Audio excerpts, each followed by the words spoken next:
But the problem with that is that if you remember things really well and then you mishear something, like it's I'm very off put when it's like when I mishear things or if I've misheard it.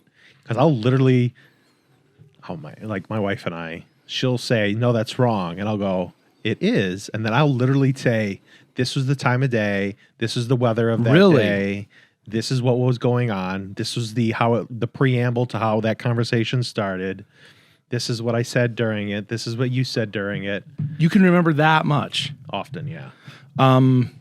There's then there could be things that I don't remember at all. Like what? Like, give me an example. I often feel like it has a lot to do with the time of the day.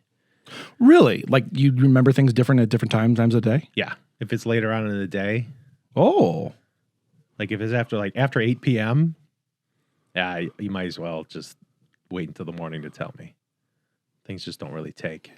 Really? Yeah, for the longest time, Heather thought, she would blame it on me, for drinking too much. Like if it was a night where we would be drinking or something. That's understandable. She'd be like, oh, well, you were just getting loaded and you drank and you forgot and you passed there, you blacked out. And I was like, no, I just don't remember. It had nothing to do with how much I was drinking. Like I just, yeah, right. Like my brain just shuts off after 8 p.m. Why do you think that is? What's the I'm root? notoriously a morning person, or there's something called sundowning. Yeah, I know what that is. And it could be maybe I'm gonna have Alzheimer's. I don't know. Oh shit! It skips generations, and I know that my grandmother had it, so it is possible. They're still 100% certain of what causes Alzheimer's. I know, isn't that fucked up? That something so devastating is still so mysterious. Isn't that crazy? Yeah, it's a little wonky. Like I'll read things and they'll have a breakthrough or something like that, and then I don't know, it's just it goes to nothing. I've heard that if you're cooking on aluminum pots. Yeah, I've heard a lot about the aluminum, deodorant and stuff. You hear all sorts of things. It could be a virus. It could be from bacteria. It could be from gut biome stuff. It could be anything. Yeah. I don't know. I know my father has a really good memory, but now not so much anymore. His kind of started going the way of the dodo. But he was dead for almost a half hour. I remember you saying this, yeah. And now his memory's not as great. But my mom's got a pretty sharp memory. But I think she's got the same thing where she'll vividly remember something and then if you say that's not what happened, it really throws her off. Really? Yeah, because she had a wedding ring that was great grandma Lucy's, and supposedly great grandma Lucy was born in Ireland. Last name was Lynch. Came from County Cork, Ireland. When she came over, her grandparents, her parents died on the way. Was the story? I remember you saying this. And yeah. She ended up getting picked up by. She was Irish and she was Catholic, and she ended up getting picked, supposedly a minister ended up raising her. Huh. But when I started doing the DNA stuff, yeah, I found out that right. Lynch wasn't in there at all, and there's a bunch of things that just don't make sense.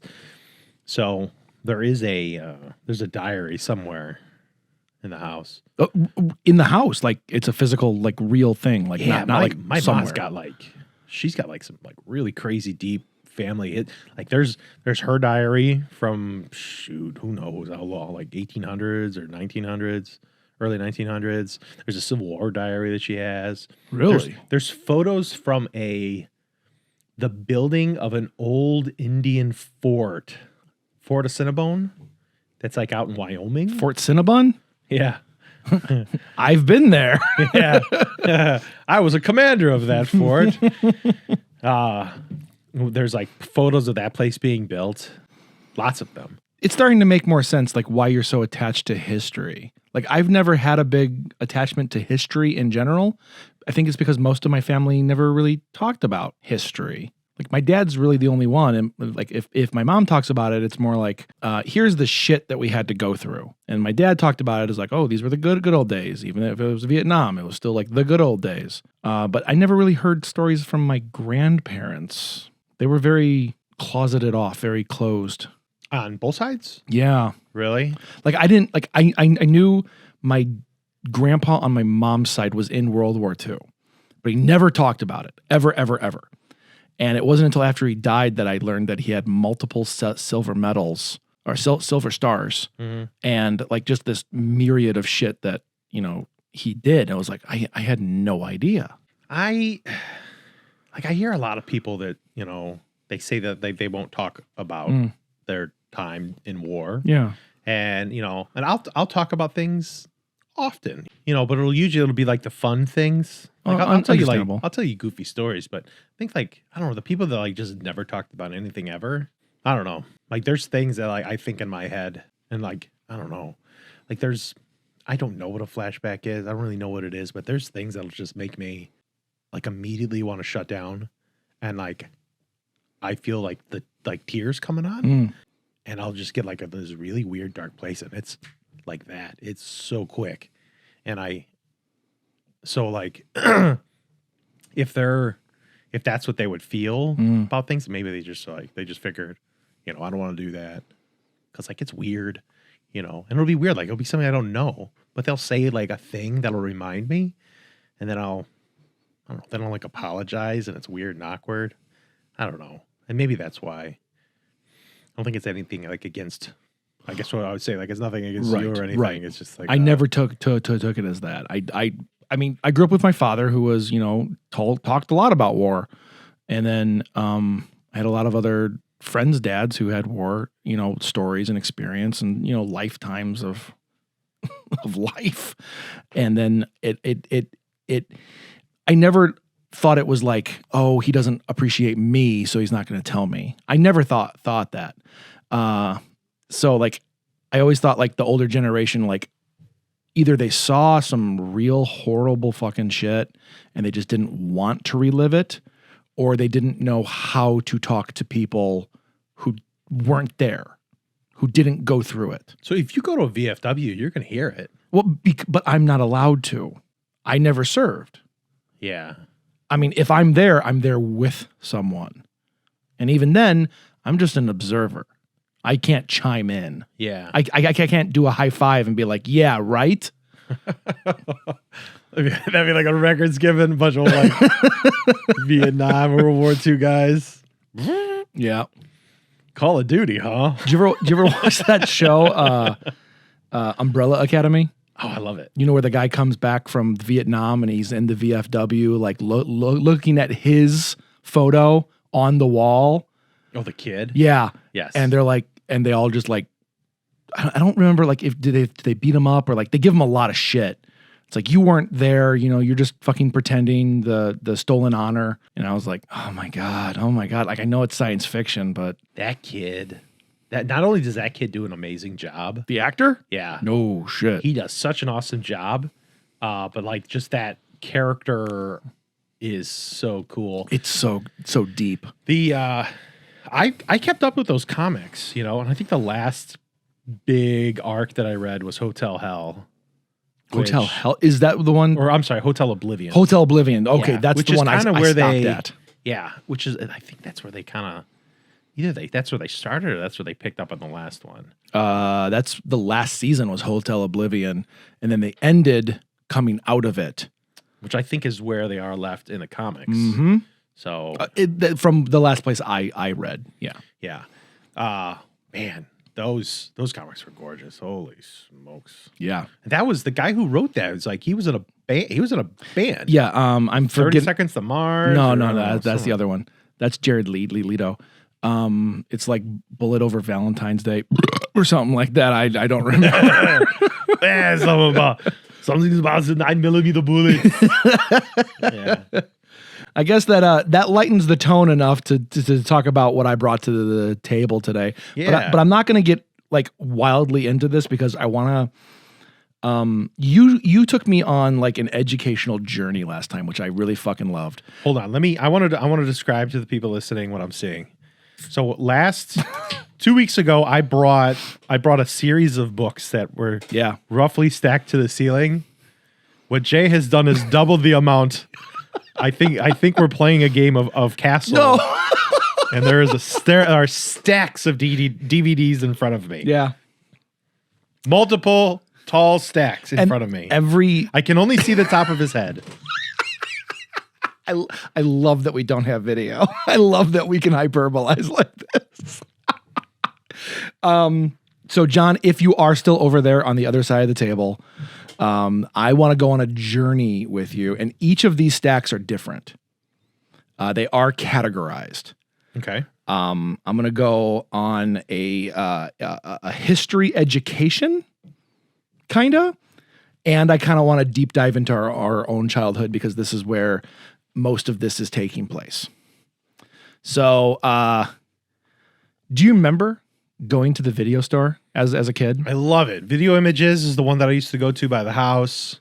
They had 3 for $5 on Thursdays. Oh, good. Your memory, dude. It's so crazy. And I would, oh my God, I would call every hour. If they didn't have something, I'd call every hour. Hi, do you guys have Bobble in? Hi, do you guys have, Creep Show 2 in? Oh, and the horror aisle. Video Images. Okay, so I had a Video Images section in the back, very close to my house on the opposite side of town from you, which was like, I like yours better. Your Video Images, way better. Like as a kid, it was a lot smaller than it was a lot smaller, but yours had like the deeper cuts. Like you could tell whoever owned that was like, do you like horror? Do you really like horror? Come here, little 8-year-old boy. Let me educate you on horror. My love for horror is because of the Video Images. 100%. Yep. I remember it was the very first, as soon as you walked in, it was the very first turn on the right-hand side. Yes, it was. Yeah. Yeah, and they had the poster box right before it. Yeah. Yeah, because the other one didn't. And I was like, why does this one have posters? I didn't get posters on mine. But going to the video store as a kid was hands down one of my all-time favorite things. We didn't go all the time, but we went enough to make it like something that was like not a normalized, not like a weekly thing, but it was pretty normal. And the rule was dad got a movie, mom got a movie until she moved out, and I got a movie. And my movie was not allowed to be anything like ultra violent, ultra gory, things like that. And eventually, like I think I turned 12 and they were like, we don't fucking care anymore. Just don't emulate that. Just stop talking to trees. Damn it, Dave, we fucked up. Just let him watch the horror movies and maybe he'll come back inside. This is where I live now. Mike was my tree, by the way. So Video Images and video stores in general have become such a nostalgic, like huge hole of my heart that it literally pains me to hear when they go out now. Like you hear these small little mom and pop shops and they're almost all gone. Are there any in the Chicagoland area they know? There is one in the Chicagoland area. I have not been there. It caters to normal stuff, but they do have some deeper cuts. Not really great. There's a Family Video in West Chicago. I think it's the only one I can think off the top of my head. Is it still there? I thought it closed down. Geez, yeah, I'm actually pretty sure it closed down. But like Family Video was the last chain. It was the last chain video. And I've never really liked the chain videos, like even like Blockbuster. I don't have any fond memories of Blockbuster. We went to Blockbuster because that's what we had. Mm-hmm. You know, it's like, well, I'd rather drive a couple more miles to like that other video store that charges more, but they have a way cooler selection, you know, and then nothing screams better selection in a video store than horror movies. And I'm going to tell you why. Let's hear it. Okay. So in the early 80s, there was a giant boom of commerce called home video. It came out of nowhere because we had 8mm, we had 16mm films on home video, and it was like the late 70s, very early 80s when home cassettes actually became a thing. And during this time period, there was 2 cassette types on the market. There was the VHS and the Betamax. Betamax was by far the far better, higher quality, better version. But they couldn't hold as much footage as a VHS. VHS usually ranged at 2 hours, or you could slow it down to 6 to 8 hours. Okay. Beta ran about an hour. That was it.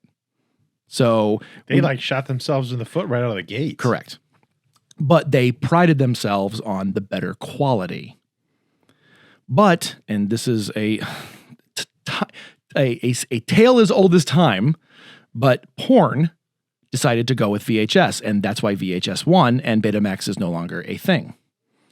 I mean, like, I guess like logistically, that almost doesn't make sense when I hear the whole story, because I've heard you kind of allude to it before.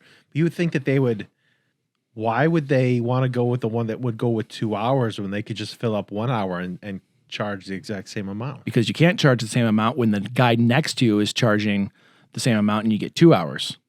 VHS was also cheaper to manufacture. Okay. Think VHS as military items. We're going to go with the cheaper option. Yeah. When in doubt, empty the clip. There's a fucking family motto right there. There's only one way to empty a magazine. So, when the VHS won, the problem was there is a giant audience wanting movies at home, wanting this, like, think about like how you digest Netflix now. You just want more and more and more and more. So people wanted so much content, but back in like the early 80s, how many movies were coming out? You maybe had 3 per week, maybe. And like on the indie side, maybe 4 or 5 per week, but you never saw those. Those were like New York and LA only. So the big movies, the big ones, like let's say like Back to the Future, maybe 3 or 4 of those came out per year. So VHS, even though it's the cheaper option, a VHS movie still cost $100 to $150 per movie. And that was in 80s money? Yes. How much is that in today money? But I mean, think about that. $150 per tape. Okay, so if you wanted Back to the Future, Blockbuster could stock the shit out and have a ton of them. That's why they won and got so crazy, because they could stock all the movies you wanted, right? While the mom and pops could really only get like 2 if they're lucky, because mom and pops still had to charge $1 to rent that per night. That means they had to rent that out 300 times just to break even. So the math just wasn't there, right? So people would come in to the movie rental places, and they'd look around. They go like, "Where's my Back to the Future? I really want Back to the Future." It's like, well, both of them are rented out, but we have other movies, and this is where the explosion of low budget, super shitty, bad movies.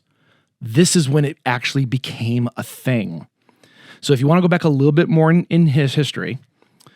Before I get into the actual stacks of fun shit here, in the 60s and 70s is when, what's your calculation come out to? $150 in 1980 is equivalent to $589 in today's money. That's holy crap.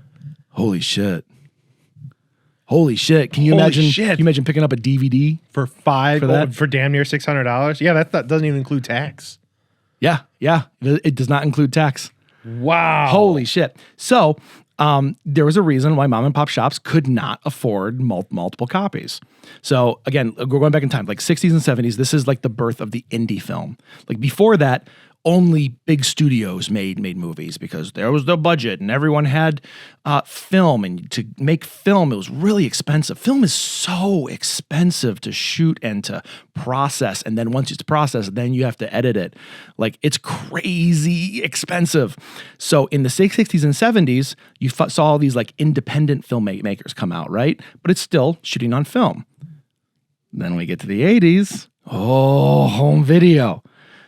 That's when you start seeing all these people shooting some film and then some called SOV, shot on video, which we will get to in a second. I'm so excited. So these piles of discs here are parts of my collection. Some I've had, some I've sought out. And we're going to start over here with the far right ones. Now, I don't see any VHS here. You do not. And I was going to pull some. Most of my VHS are gone just because of size limitations of like my house. Like I don't want to just like keep a stack of VHS anymore. I don't buy things to collect them anymore. I buy them because I want to enjoy them. So I do have a VHS upstairs of a new movie I bought. I bought it like a couple weeks ago. Well, look, I lied. A couple months ago. A VHS. A brand new VHS. Of a movie that was recently made. Yes, VHS is actually starting to come back. Shut the front door. Yeah. Are you serious? Yeah. It's like vinyl, like how vinyl came back with droves, but it's for the collectors. It's for people who like enjoy. Yeah, but vinyl actually sounds better. I think it does. Do you really think that, or is that what you've been told over the years? And I think I like the sound of vinyl coming out of a player. I think that's nostalgic. Me too. That's nostalgic. very nostalgic. Yes. Do you remember what's nostalgic about a VHS? Like you probably just want to get to the movie, right? Honestly, it was the beginning opening thing where you got to watch what was coming out soon. The coming soon was such a big deal. Yes. Because that was it. That was how you found out. That's how you found out what was coming out this year, next year. So that was always really, really cool. God, and like just the sound. Like there was a very particular it's like what was it the deterioration of a well if you watched it a lot. Oh, the warble. Yeah, the warble. There's there's a particular sound from the warble that I remember. Oh, it's so nostalgic. Yeah. I love it. Yeah. I still have my first Star Wars tapes upstairs, the ones that we copied off of HBO. I will never get rid of those. I can't watch them because they're probably brittle as shit, but that's my heart right there. So I brought movies that you may or may not have seen, and I kind of wanted to bring stuff that you hadn't seen. Like nothing here is Goonies, Back to the Future, Star Wars. Nothing here is big. So I wanted to introduce first these, and ironically, I did not realize this until just now. All of these are foreign films. So the 80s, the reason there's so many movies came out in the 80s, so many. There's actually a guy on YouTube right now who's watching every 80s horror movie ever. How long is that taking him? I have no idea. I stopped watching it and I literally forgot about it until I just said it right now. But the more you deep dive into the 80s, the more you unlock entire subgenres that you had no idea existed. So, for instance, you have 3 movies in front of you: Italian, Filipino, Italian. Italian was really big in the 80s because, and this is what the whole thesis of tonight's thing is getting to, video stores needed movies. They did not care about the quality of those movies. They just needed to fill the fucking shelves with options for when people couldn't get Back to the Future. So they spent a lot of money on badass cover art, right? And flooded the shelves. Dude, I'm looking at this one, The Warriors of the Year 2072. Yeah. This looks awesome. I see robots, and that's the Coliseum. None of that's in the movie. And there's a guy with like a helmet and a ray gun and some chick running back there. None of that's in the movie. And I think those are cop cars and an explosion. Maybe. Yeah, there's an explosion. There is definitely an explosion. There's no aliens in here? Are you kidding me? No. It's like half aliens. It is an Italian knockoff of Running Man. This is supposed to be Running Man? Yeah. Do they have Sub-Zero? Yeah. Or the other guy? They actually, well, not that was like verbatim. One of the greatest Arnold Schwarzenegger lines when he's talking about, hey, light bulb, hey, Christmas tree.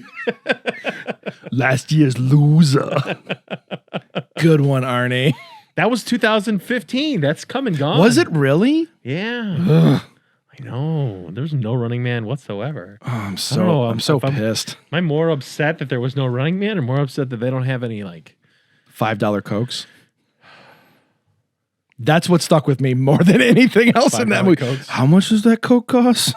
That's a $5 Coke. Ooh, we are getting there almost. I paid $3 for a Dr. Pepper the other day. I was like, this sucks. But I'm fat, so I'll buy it. Thanks, America.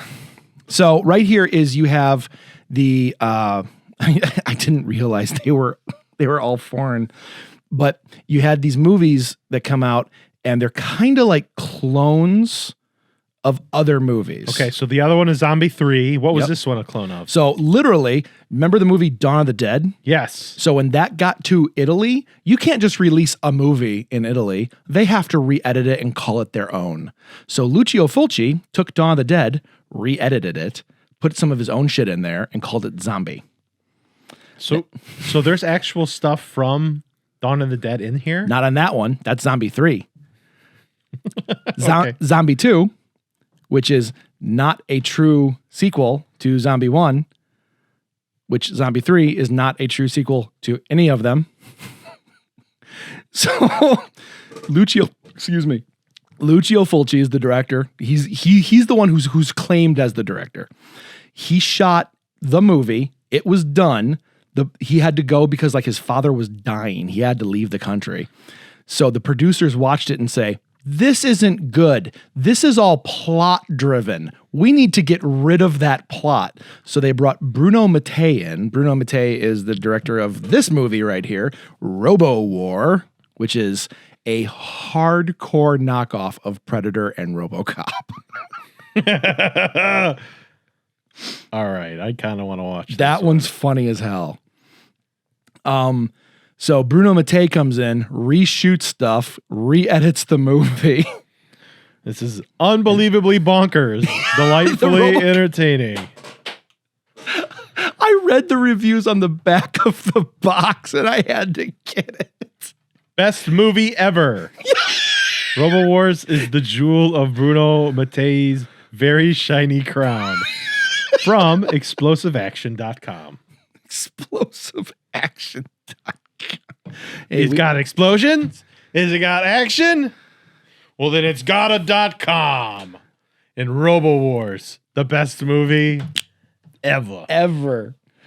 And my favorite part of this, and this is kind of what we're going to get into, is these movies that you have in front of you right here. These three. Yeah, these three, and there's another stack in here. These were all made with the full intent of them being good. These are supposed to be good. They're supposed to be good. But they are, in fact, Utter and complete dog shit. despite this one saying it is the best movie ever. So the Italian movies just did not give a shit. They really didn't. They would hire like one or two American actors, and then Where is the Hollywood of Italy? Where do they make all of the films? mostly in the Philippines. Are you shitting? Really? Yeah, that's true. Hold on. Then what about where were spaghetti westerns in filmed? in Italy. If That you was in should have Italy. just said Philippines, and I would have been like, crazy. I'd buy anything right now. But my favorite factoid about the Italian movies is like they bring over like a couple Americans just to have the faces, and they would speak in English, right? But the Italian actors didn't speak in English. They would speak Italian, and the American actor and the Italian actor would act together on scene, having zero fucking clue what the other one was saying. So the American actor would talk, Yeah. and the Italian actor on set would speak in Italian. And then that's why the Italian movies are so like wildly known for being the worst dubbing. Because what they would do is they'd send it back to America and go, sometimes they would send scripts. Sometimes they go, fuck it. Figure it out. I would love to dub films. You would be really I would good love at to it. do it. I think you did it. We played around with it once, didn't we? On Film Monkey, didn't we? I would have totally done that. Oh my God, let's do it. We have everything here. We can do that. You want to? When everything is said and done, Yeah. I would gladly dub over an entire movie for you. An entire movie. Like I you would guys, do you have to play every actor. I would play everyone, even the ladies. All right. Here's the hard part.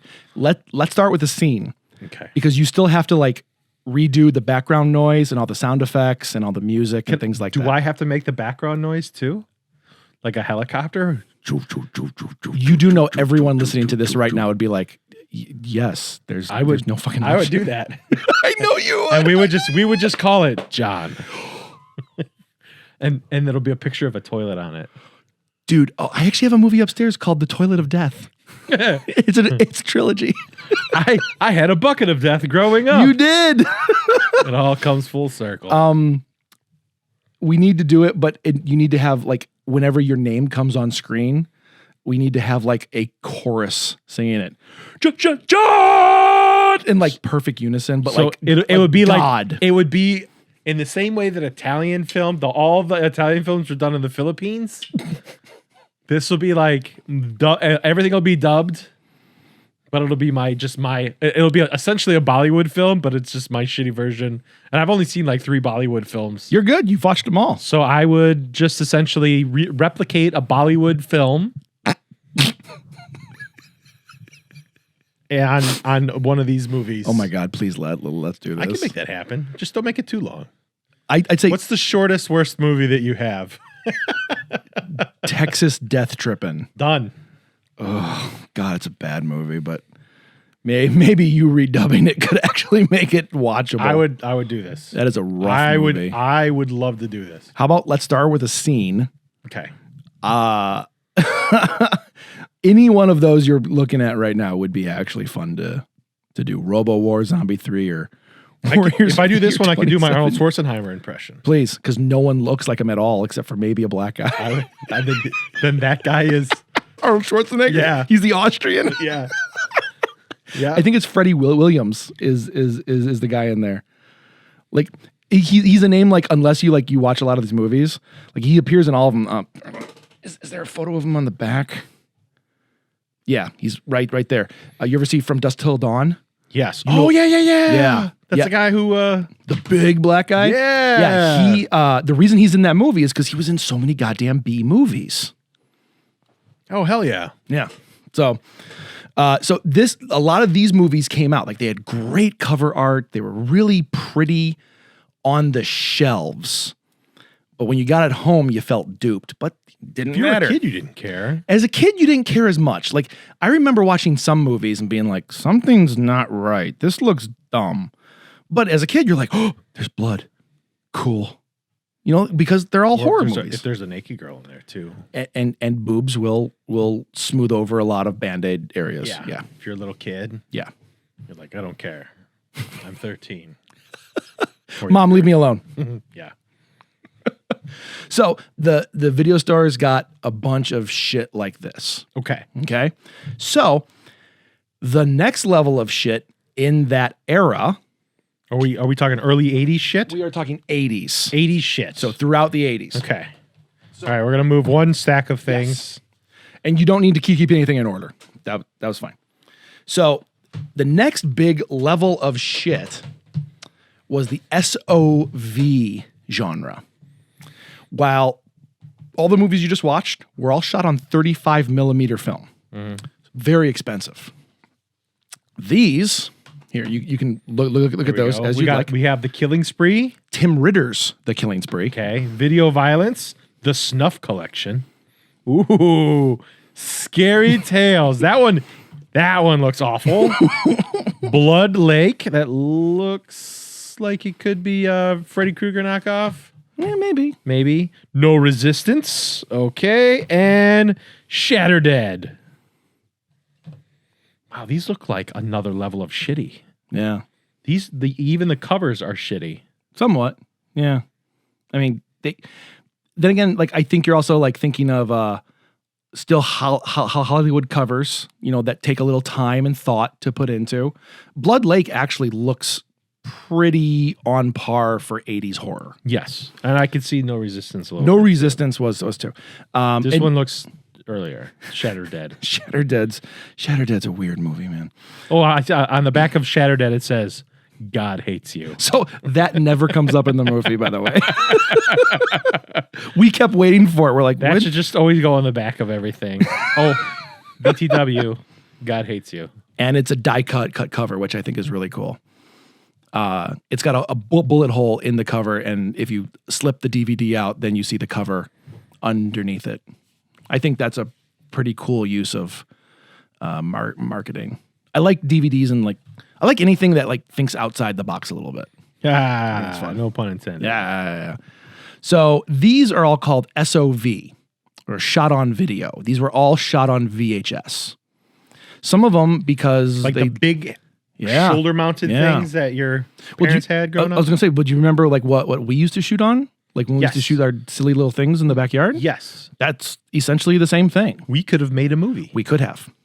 And I did in college. I made 3 fucking feature films that have never been edited. Literally, they're sitting on these shelves right behind me over here. You should. I'm contemplating it, but I tell you what, I will dub them. Oh my God, I really want you to do this. I would dub all of them. I really want you to do this. So these are shot on video. Were these done at NIU? Yeah, all 3 of them. What is crazy?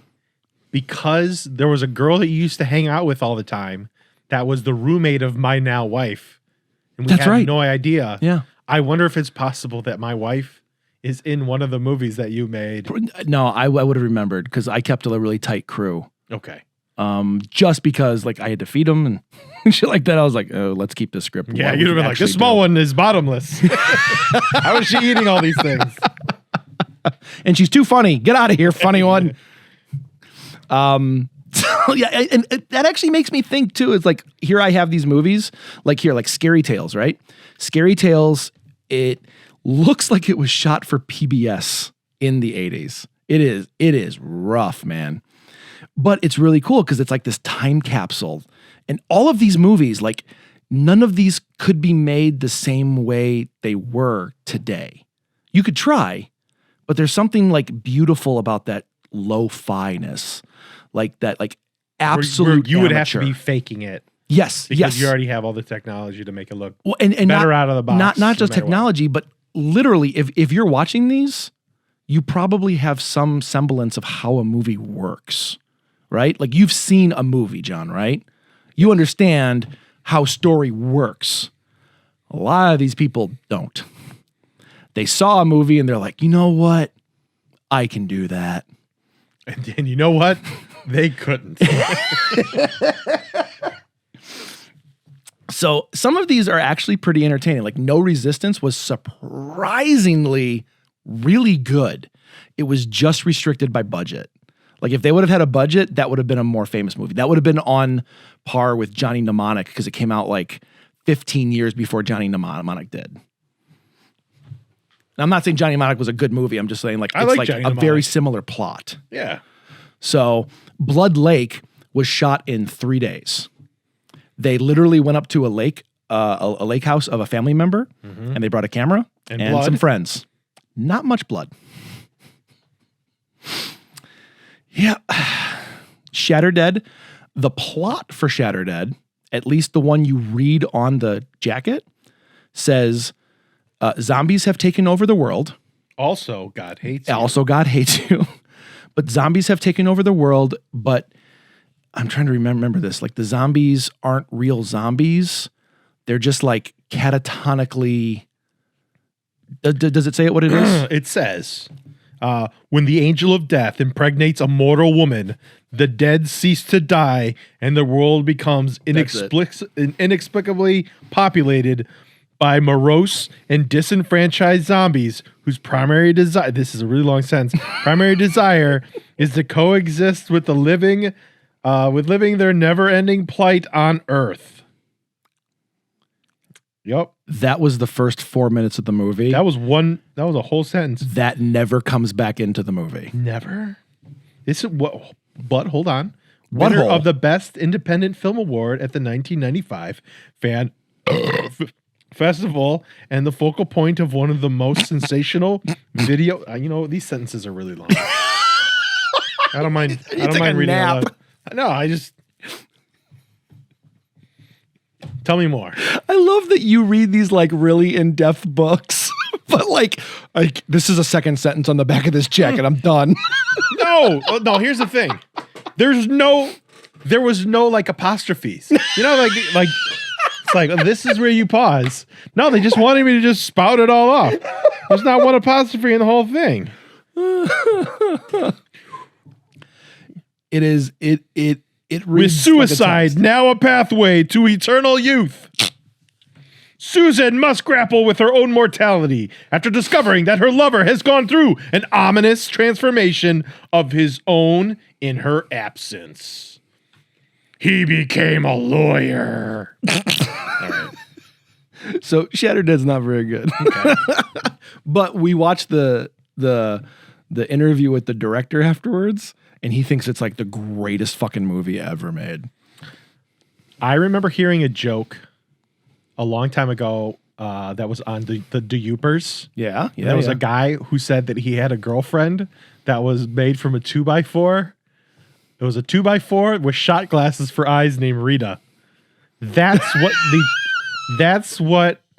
the person with the scary tails looks like. It looks like Rita. Let me emphasize something really quick. That is the modern cover. This is the original cover.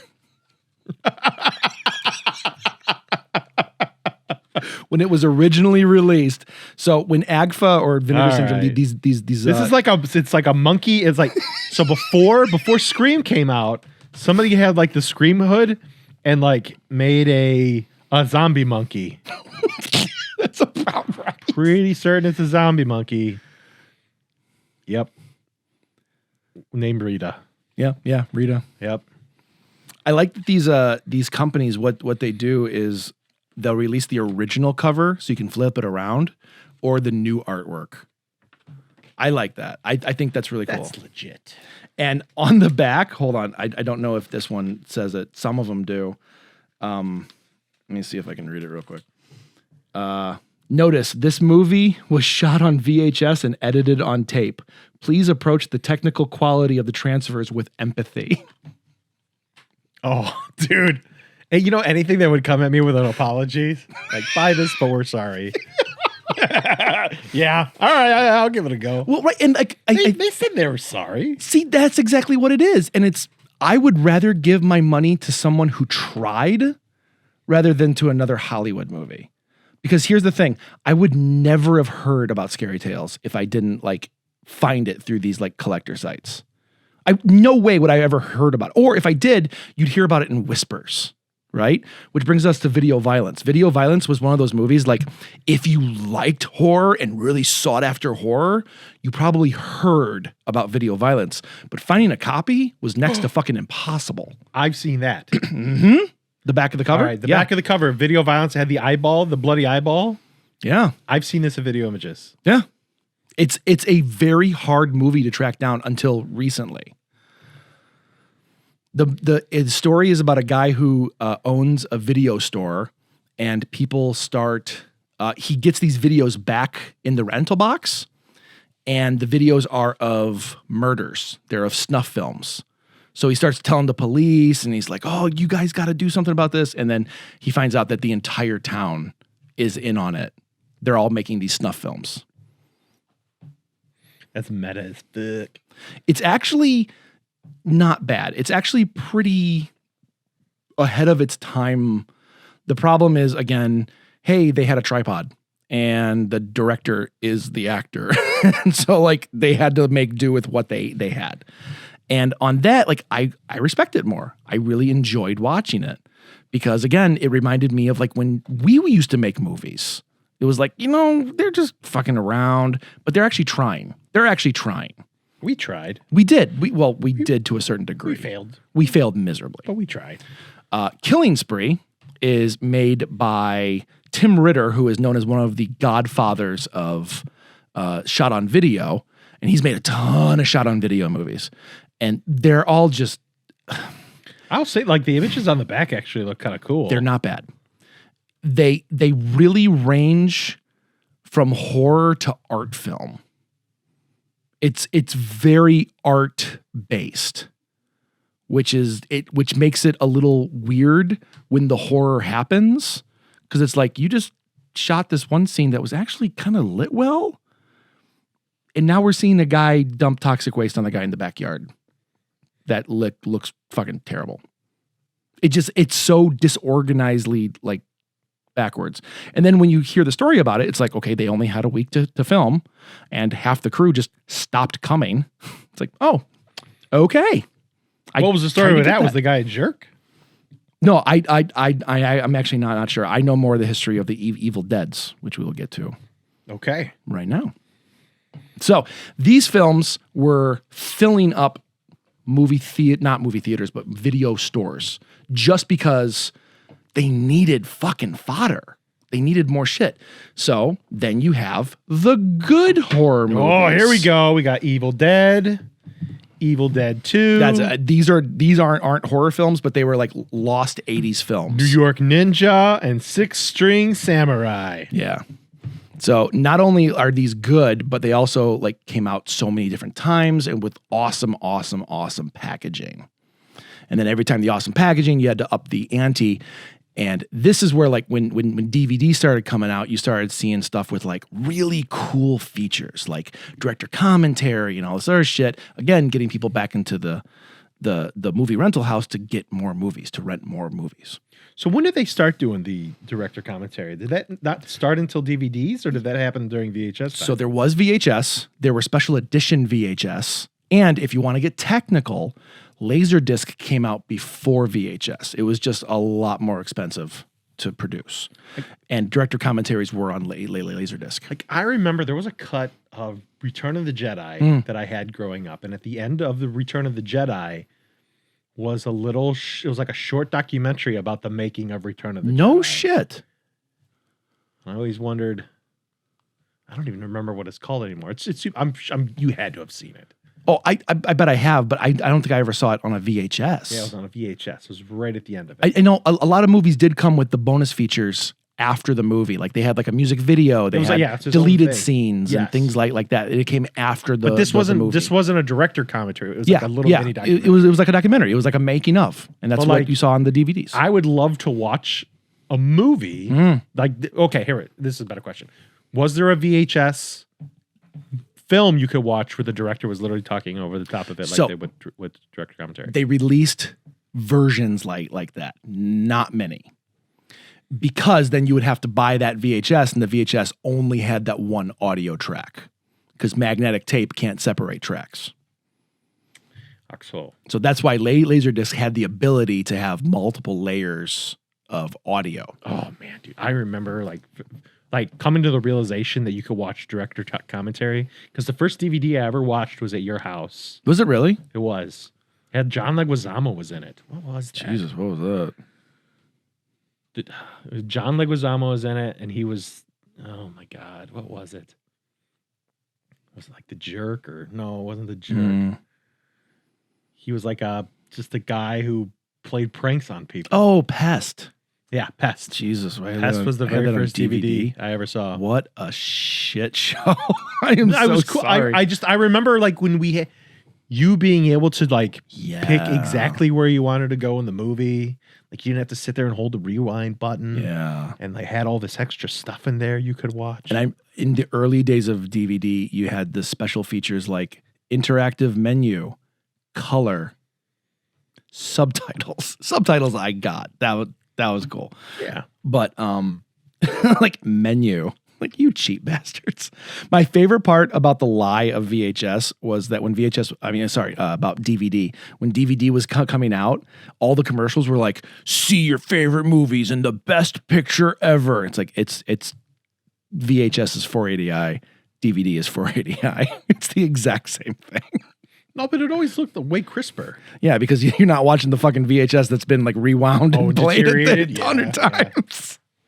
Like literally, like you cannot get a higher quality than 440i on DVD. I always thought, like when they would have the menus and you could, like if you, I don't remember any of them. You talking to Easter eggs? The Easter eggs on the menus. I'm still addicted to them, by the way. I will go through every one of my discs looking for Easter eggs. I wonder, there's got to be like a subreddit. EasterEgg.com, baby. Oh. I spent like while you were rocking Wikipedia, I was on EasterEgg.com. Oh, that is so cool. Finding all the hidden shit. The Star Wars, I think Revenge of the Sith had Yoda, Yep. breakdancing, and Yep. I saw that. the Final Fantasy movie. They had all the crew dancing to Thriller. Oh, I didn't know. I didn't see that one. Man, there is great Easter eggs. One of my favorite Easter eggs was Kevin Smith. I think it's Mallrats. But he starts yelling at you, and he's like, "Stop looking for Easter eggs. Go back to the movie." There's great Easter eggs. Easter eggs are basically hidden features, deleted scenes or special stuff that the people who actually make the disc can hide in there. So like you'll have an option, like a menu with certain options, but if you click off the options into an opposite direction on a certain key, you'll find them. And here's a little fun thing. When I started making DVDs for like my wedding couples, I would always put an Easter egg in every disc. Really? I don't think anyone's ever found it. If anybody listens. Yeah, but I would always put something in like a sub menu off to the side of like someone did a fun laugh or a fun little blooper or something. I always put something hidden in there. That's because awesome. One day they'll find it and they'll be like, "That's fucking cool." Because it's so easy to do. Like when you're making a disc, it's so easy to make those. So this is, Evil Dead 2, which, I mean, let's say what it is. It's one of the greatest films ever made. Regardless of if you like horror or not, it's a fantastic film. It is probably one of the best and earliest horror comedies that successfully works on both levels and has spawned a generation of horror fans. It's amazing. And the special features on Evil Dead 2 are worth every fucking second of taking your time to watch them. Naming one. The director commentary alone is Bruce Campbell in there? It's Campbell and Sam Raimi, and basically they're just calling out all the points in the movie where they fucked up. They're like, "You see this? Yeah, Bruce is just spinning on a rack and I'm beating the shit out of him with a stick." There's a scene where like the evil goes through the house and they'll be like, "Pause it right there. You'll see the crew member hiding behind the door." Just like they're just ripping their own movie apart. It's fucking great. But talking back earlier about like when people would leave a movie and leave the director like high and dry, Evil Dead, they shot that movie for like a month straight, right? And then halfway through the movie, everyone left. So there are scenes in the movie where it's just shot from the back of someone's head, and that's Sam Raimi in a wig because like they couldn't get anyone else to act. So Bruce Campbell just had to act with Raimi and Rob Tappert for the rest of the film. It's awesome lineage, man. They made it work. They made it work. And that's what a good filmmaker does. They make a good movie out of anything they can. And then these over here are just like really cool collections. Like, Six String Samurai is one of my all-time favorite indie movies. And then New York Ninja. Oh my God. You watch this. Mm-hmm. I hardcore recommend this to anybody. And I could do an entire fucking podcast about this movie. Basically, it was a movie shot in 84, 85. The guy who was acting, directing, and writing it gave up near the end of the movie because they couldn't get any more money. So he just left America and went to be a monk. And the film got forgotten about. And Vinegar Syndrome found it, all the raw footage, having no audio. They had no audio, no script, no information, none of the actors' names. They're still trying to find a lot of the actors from in this movie. So they had lip readers come in and watch the raw footage and read the lips of the people to try and get what the hell they were talking about. So they re-edited the movie, what they thought would work, and it's a magician's fucking thesis. It is magic, and I don't think we'll ever see anything like this again. I think the story behind it makes it even cooler. Yes, yeah. The film itself is laughable, but the story makes it fucking gem. So those are like the good movies, right? Okay. Next stack. So then we get into,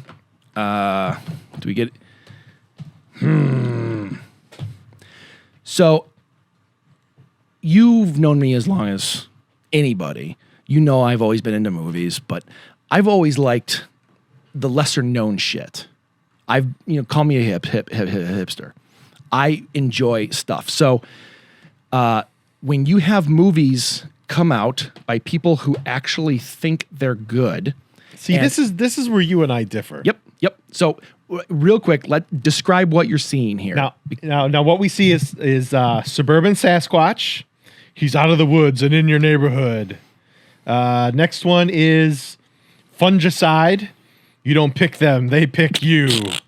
And welcome to the conspiracy. I don't remember this one at all. No, I guarantee you haven't seen that because that was a Kickstarter that I thought the dude stole my money, and then like 8 years later he sent me the disc. So to me, like if it's a bad movie, it's bad, right? I'll watch something like Lamageddon or like the Velocipaster. Yes. Here's like, I think they're bad, but they know that they're doing it bad. But to me, it's like, okay, we know it's a low budget, we know it's going to look shitty, but we're going to do it anyway, and we may like poke fun at ourselves or something. But to me, I think that's funny. You think it's endearing? I think it's endearing. And that's what makes it fun. Okay. It's a wink of like, yeah, we know it's shitty, but we appreciate you watching. Thanksgiving was not a wink. It was, oh, look, we have a rubber turkey. Let's throw it at a door. What was the one that I liked? It's the Mulva. log. You like Mulva is amazing. I love Mulva. And log was that the tree one? The trees that woke up and killed people on Christmas? It was like it's because somebody stole the like a maple syrup recipe. Oh, I don't know this one. It's just a log that kills people. It's just a log. Like rubber. Rubber is about a killer tire. See, and those are awesome. But that is good. Rubber is actually decent to watch because they take it seriously. And the humor comes from, okay, this is fucking weird. That's why it's funny. So here's... I wanted to get into your side of the movies here as well. Suburban Sasquatch and Fungicide are both directed by Dave Wescovich. Okay? Yes, this guy is special. Dave Wescovich thinks he's actually making gold. He honestly believes what he's doing. You've actually written to him? I have, and he wrote me back. Dude's actually a solid guy. I think now, and he's making films, which is cool. He's made a bunch. Which is I am never going to... Can he pay rent with what he's doing? I don't know. I don't think so. I bought each of the DVDs. I bought his discography for $5 each. From him. Like they came from his house. Well, that's even cooler. Yeah, it is. I'd be like, give me one of your socks. He probably would. Just put a sock inside one of To be honest, I want to know that you're going to like put on your shoes one day and not you'll be have a like, sock. Where the hell is this other sock? That fucker be in like, Chicago oh my has God, it. you know what? The laundry ate it. No, there's a guy in Elgin, Illinois, in the original Buttertown, who stole my sock. Who asked for it. And he asked for it. And I willingly gave it to him. It was my left one, too. So Dave Wescovich actually thought he was making good movies. Now, I judge this on the fact that I've watched the behind the scenes of these movies where he's giving like doctrine speeches about how amazing these movies are. Suburban Sasquatch is supposed to be essentially about urban sprawl. Yes. In his mind. Yes. It's about, because every once in a while he'll just say like some random thing about how whole world's going to shit because of the damn suburban. Now, suburban kids and the suburban VD. I honestly think he knows what he's making. I don't think he knows what he's making to the degree of how genius level bad it is, but I think he's taken it on. He's kind of like Tommy Wiseau, where everyone started laughing, and he's like, "Oh, all right, fuck it. I'm really good at making people laugh. Cool, let's do that." And for that, I'm cool. I respect him, and I respect the man. I respect his movies. I've watched them all. I don't like them all.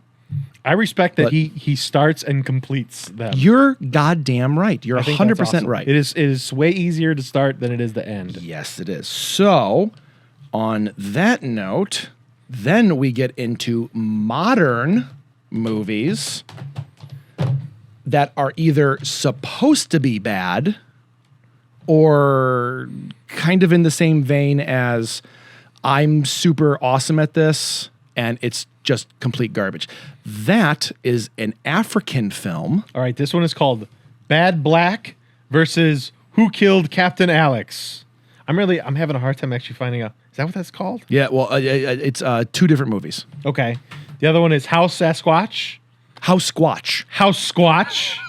Amityville Karen. That one looks amazing. She wants to see your manager. She wants to see your manager. And The Masturbating Gunman. Signed. Well done. I paid my extra $3 for that signature. All right. Okay. Okay. So these are modern day bad movies. Now, what's modern day to you? So modern day is like the last 20 years. Okay. Okay. So the African one, this is like I wanted to do this one on its own, but it kind of doesn't really fall into any category. They know they're making schlock, right? So I want to watch that one. it's super fun. Basically, like a guy in their village, and I mean village. Is this one of the ones where like the one guy knows how to somewhat do kinda know how to do effects? CGI? Yes, And that's they're exactly all what awful? this is. Oh, I yes. love those. These are amazing. They are really, really, really fun. So like, yeah, they'll find like 3D models on YouTube and then pull that for their movie. That's amazing. It's great. This is fantastic, but they know they're making something bad. Okay, and they're having a fucking blast doing it. And here's the beauty of this is Wakaliwood, I believe is the name. Is that supposed to be like Wakanda? Wakaliwood, yeah. So it's kind of like how Ozploitation, which are the Australian exploitation films. They have Ausploitation? A lot of them. Is oh my god, would shit. What's the big Mad Max? Yeah, is Mad Max technically Ausploitation? Not really. I mean, they had a lot of people like the to little claim it. the little deaf kid who threw the boomerang. They like to claim it, but after watching a lot more of those movies, Mad Max is still pretty fucking high up there on the quality level. Is wearing assless chaps almost a requisite to be an Ausploitation? The last 2 movies I watched that were Ausploitation did have assless chaps, so I don't You know what? know. I want you do me a favor. Go down this rabbit hole a little bit. What are some of these other exploitations?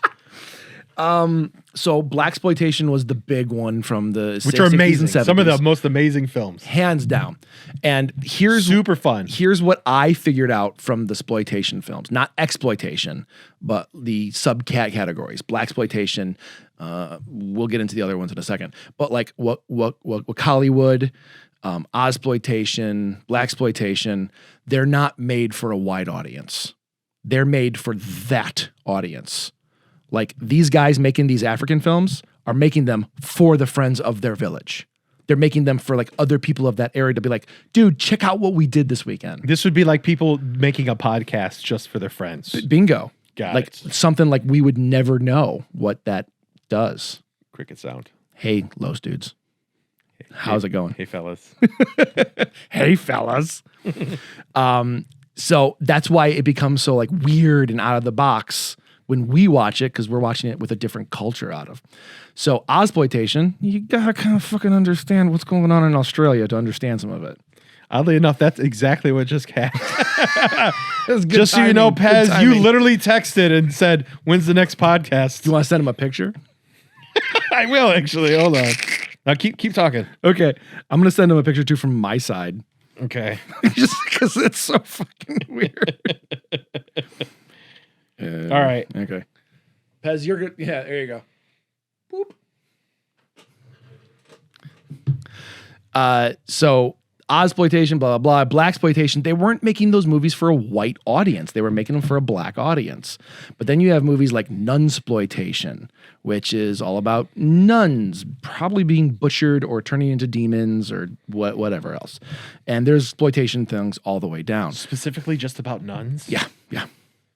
Okay. It's like women in prison, WIP. It is a genre called WIP. There are What? so many movies, Nazi exploitation. Okay. Oh fuck! There's only so many of these movies I can watch before I just say I'm done. I can't do it Is there anymore. any like really bad ones about like people who are handicaps and stuff like that? Salo was really hard to watch. Ooh, what's that? Salo, it's on the Criterion Collection, actually. Shut up. It's like these Nazi. Okay, bear with me about the plot because it's been a long time since I watched it. This is in the days when I was like trying to find the hardcore horror stuff, and this was not what I was looking for. It's basically like they take children who are like teenagers or less, and some a little bit older, and they just like rape them and shit on them and cut them and kill them and butcher them, and it just keeps going weirder and weirder. Like I don't know. Is August Underground part of this? Speaking of which, I have that in my stack over here. Okay. We'll get to that in a little bit. All right. And I am out of that mindset. I am so far out of the mindset, and we'll get into that in a second. So yeah, the exploitation films, and I think right now we are living in the era of the self-aware bad movies, which you brought up, like Velocipaster. And or Lamageddon. Lamageddon. I love Lamageddon. And I think there is definite love for those movies. And I think it's really hard to watch those by yourself and enjoy them. It's hard to watch any bad movie by yourself. Yeah, by yourself. Yes. But if you are with a group of like-minded people that Yes. love bad movies, Yes. they are a friggin' blast. Oh my God. There is nothing I love more than just laughing and pointing and just saying Yes. the craziest things So with like-minded people. yes. And Yeah. I think the The problem. other times people are like, go home, John, you're drunk. I think the biggest problem with bad movies is you don't get to enjoy them until you know what a good movie is. Once you understand like what makes Schindler's List so fucking amazing, or like Amadeus, or any of like the groundbreaking fundamental films we've ever watched, and then you watch something like Amityville Karen, and you're like, oh yeah, setting, blocking, sound, these things can be important in a movie. Or House Squatch, which my favorite example is they're looking around a house in the suburbs because Sasquatch is hunting them in houses, and in the backyard they have black paper cutout feet on top of the grass. Oh, you told me about this one. And then later on, they bring those inside in a living room. And we were floored by this. We couldn't understand why until we watched it with the commentary. And the director's like, in November, it's real cold to dig holes in the ground. So we went to CVS and did what we could. That's awesome. But he thinks it looks better than if they would have dug holes in the ground. Oh my God. Jay, I can't wait to make an awful movie and do the commentary. I know. Oh my God. Let's just do the commentary now and make that movie. Commentary, the movie. Did you ever see the movie? What was that Nathan Fillion, Nate Patrick? What was it? Dr. Horrible Sing-Along Blog. Yes. If you bought the DVD and listened to the commentary, they made a completely other musical for the commentary. It's called Commentary the Musical. It's like 10 new songs just for the commentary. It is awesome. I would love, I 110% want to do a commentary for our movie that we're going to make. Oh, yeah. And I want to do it like we're Martin Scorsese smoking a cigarette in a darkly lit room, and all we have to drink is black coffee. The reason I chose this scene right here was because the deeper meanings of humanity and the strength within us. And then we'll do a separate commentary where we just tell the truth. The reason that I did this here is because Jay kind of smells like a dirty diaper sometimes, and I didn't want to be in the room, so we had to cut it really quick.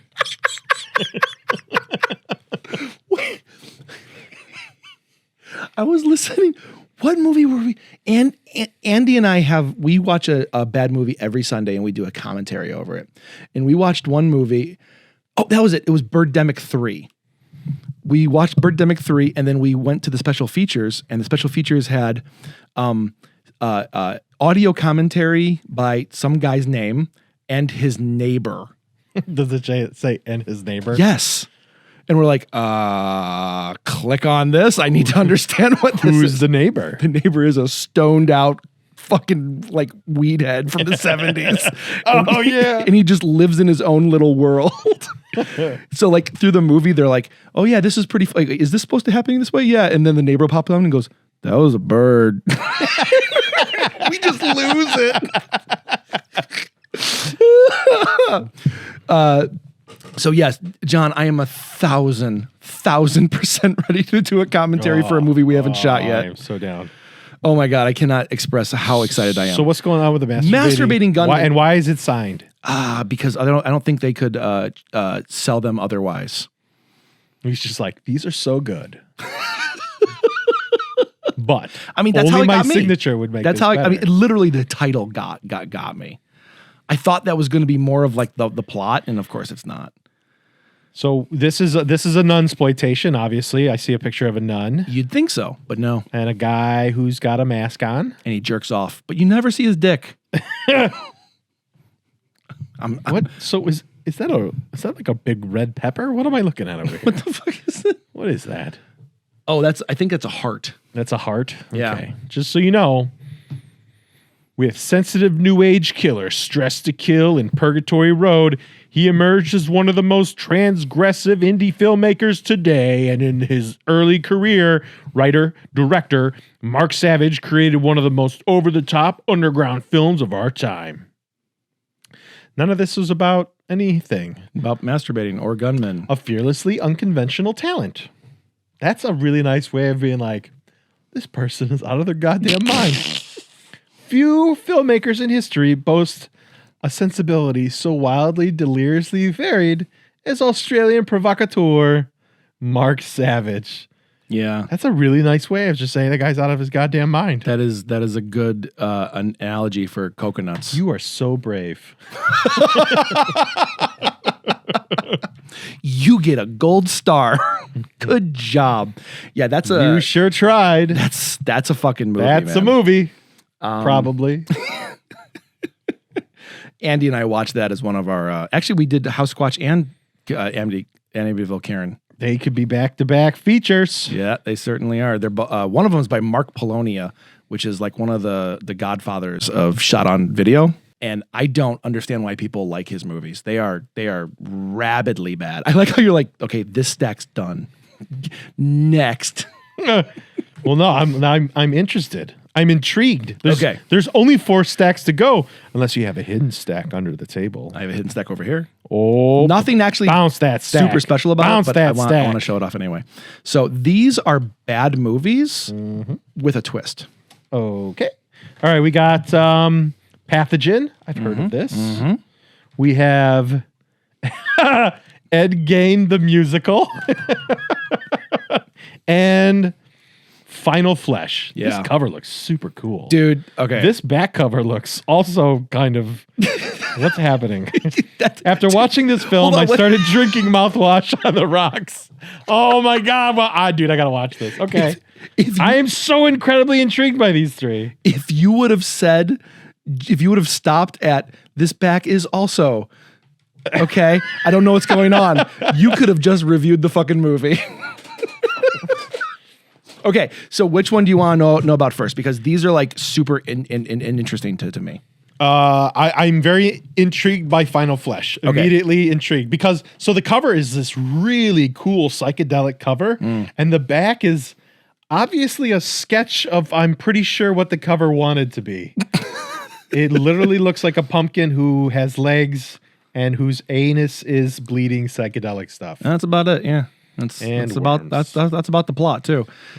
So the movie is actually really cool, and we got maybe 30 minutes into the movie before I had to fucking Google it and see what the hell was going on. Is it a art house film? It is a hardcore art house film. Okay. And like, okay, I'm not going to build it up for you. I'm just going to tell you. So this director, he wrote a script with the intention of being the most pretentious, over-the-top piece of shit script he could possibly write. Oh, I love this so much. He then sent it. Do you know what these like? There are porn companies that you can send them scripts and plots and ideas, and then send them cash. Yes, I told you about this. Yes. I want to see this. They send cash, and then they will enact those things. That's where Two Girls in a Cup come from. That's one of those companies. They just paid them to do whatever. They paid them to eat shit out of a cup. And so is it possible that like a 12-year-old got like their bar mitzvah money and they're like, hey, dude, you want to send what? Like they're going to eat poop? Eat poop. Like that's all that it said. yeah, And they spent their bar mitzvah money on that. Probably. And 2 girls who had to pay for formula in South America ate crap. Oh God, that hurts to think about. I know. Okay. Keep going. It honestly does. That like bothers me when I think about that shit. So Final Flesh is he sent this script to I think 5 or 6 different porn companies, and they all acted it out. There's no sex. There's no like. I don't think there's even nudity. Now, do these girls look like intrigued? Are they trying? Hold on. First, there's men and women. Okay. None of them look like they're on board. They're all like, what the fuck are we reading? But I mean, like usually we're getting paid. Isn't it like if it's porn, it's like step 1, do enough coke until I don't feel anything. Step 2, fuck. So none of those things happened in their scripts. So I never started with They that. never started. So the plot is the apocalypse happens, and then the same 3 people are reborn and reborn and reborn into different bodies. Just like Run Lola Run. No. Or what? No, I know, like Cloud Atlas. Would this be more like Cloud Atlas? I want you to watch this movie just to think about how fucked up of an analogy that is. I hope it's like Cloud Atlas. Who plays Tom Cruise? Or no, Tom Hanks. It's actually Tom Hanks. This is the part. This is the middle lives that they didn't talk about. Yeah, this is in the middle, like the before now. Yeah, not the before 4. The Wachowski ladies were just like, we're just gonna skip this part. Go straight to the Sky Natives. Is it time to make Speed Racer yet? Can we just get this done? Ha This is totally porn actors acting. Ha So the movie's actually like once you know that, it's funny as shit. But you didn't know when out of the gate. So for 30 Out of the minutes, gate, you did not know. 30 minutes, my jaw was open and hurting because I couldn't close. How does it? Is it well lit? No, it's one of them happens in a hotel room and they're using hotel lights that are in the ceiling. That's it. I got just normally where they film. Yeah, like, this is where they right, they dude, film whatever. fuck scenes. Whatever. It's in the jungle. Here's a plant. Here's a potted plant. There's a fern. Here's a fern. Ooh, tropics. All right. Now you have rubber gloves on. You're the monster. Ooh. It is so bizarre. It's literally written like it's like a college kid watched a lot of art films and they were like, I fucking hate this so much.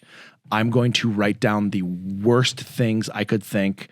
Someone would actually watch and go, this is really great. I'm glad you made this because this is eye-opening. I hope someone watches this and actually thinks that. It is dumb. I want you to know that you really created a series of moments here.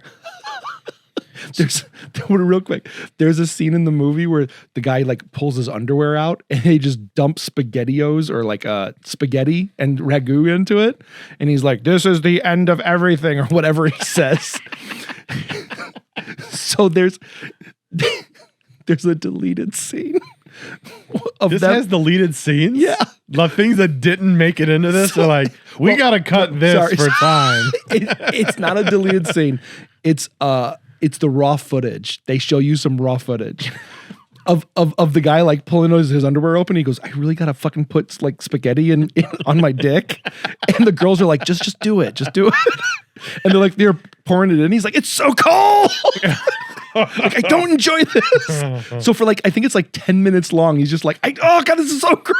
Is he just like filling his underwear to capacity? Yes. It's just like dripping and pouring out ragu. Oh my God, that was so funny. And it's if it's like really, really whitey tighties. Yeah. So there's yeah. like a seal on them. So it can hold them more. Oh, it's just like grandpa whitey tighties. You know, there's like granny panties. I wonder if there's like grandpa whitey tighties that go up to your belly button, but they're really tight at the legs. I hope so. You could put so many SpaghettiOs in there. How many SpaghettiOs can All you? the SpaghettiOs with meatballs. So what's Ed Gein the musical? So Ed Gein the musical, the reason I put this in this little category is I bought this based on the title alone, and we were fully prepared to hate this. And it's actually good. Oh my God, this looks amazing. So it is a musical. It is truly a musical. Are they good singers? Yeah. I mean, okay. Yeah. Ed Gein the musical is Sweeney Todd in a red plaid shirt. Yeah. It is kind of wholesome. It is kind of a sweet movie. We did a commentary on this movie, and maybe like 10 minutes in, we're like, shit, we can't make fun of this because we're actually enjoying it. It's surprising. Now, granted, don't go into that thinking it's going to be a great film. It's rough, but it's far better than I was expecting it to be. Far better. Like, I was actually humming the songs the next day. Yeah. I am incredibly. I am so intrigued by everything that you've shown me so far. Yeah. What? Okay, what's this one? So Pathogen. Pathogens. Pathogen is really cool. This on the cover it says pathogens. Do you know what happens when you drink the water? Yeah. It's not a good movie. 4 out of 5. It was knives, written it says and on the back. directed by a 12-year-old girl. The film was made by a child. Called Cheesy Nugget Productions. Mm-hmm. Presents Emily M. Hagen's Pathogens. And she's actually gone on to make quite a few other films. Well, that's cool. That's awesome.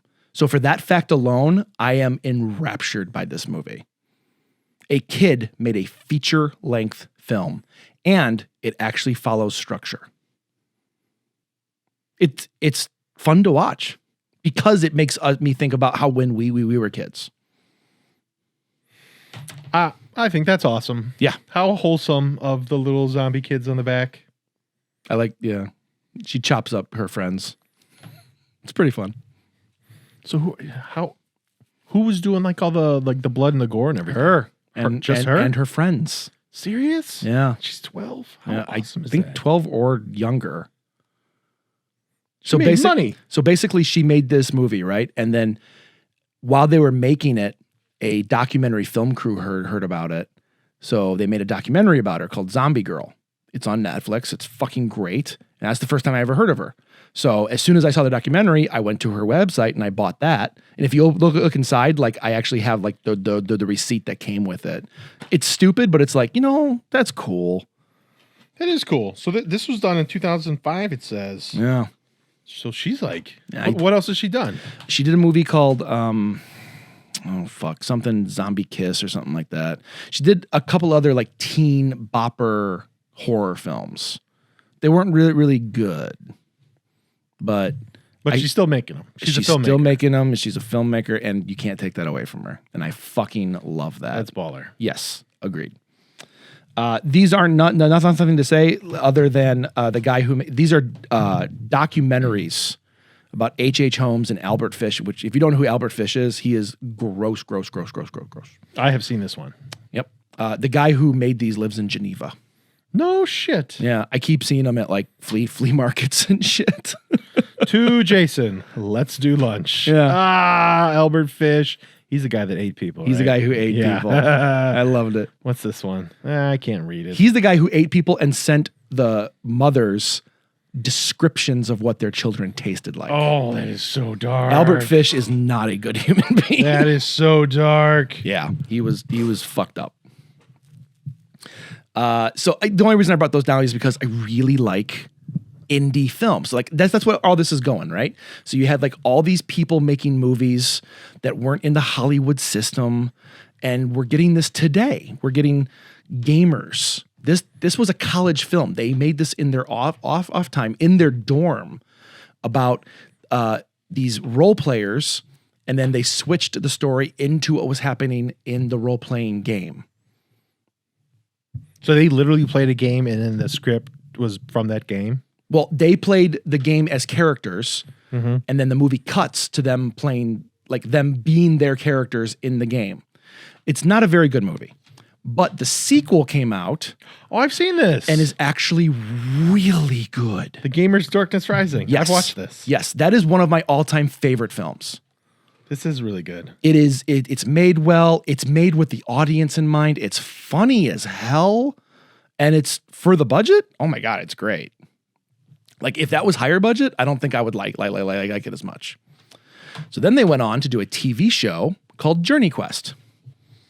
I have not heard of this. This is amazing. And any of these movies, the Gamers 2, or Journey Quest, is all free on YouTube. You can watch these all on YouTube. And Journey Quest has 3 seasons. Each episode's like 8 to 10 minutes long. But it's really fucking good. So now we're out of that group, but I'm saying like people are actually making great shit on video with no budget or very low budget. Okay? And then comes along, now granted, not my happiest one, but I'm glad I have it. August Underground. Oh, Okay. Yeah. The reason I like August Underground is because of the thought they put into it. It's supposed to look and feel like a real snuff film. It's so creepy. The movie is exactly 60 minutes long, which is the exact size and length of as a mini DV tape. At the end of the movie, when the killers run away, the camera falls and just runs out. There's no credits. It just runs out exactly at 60 minutes.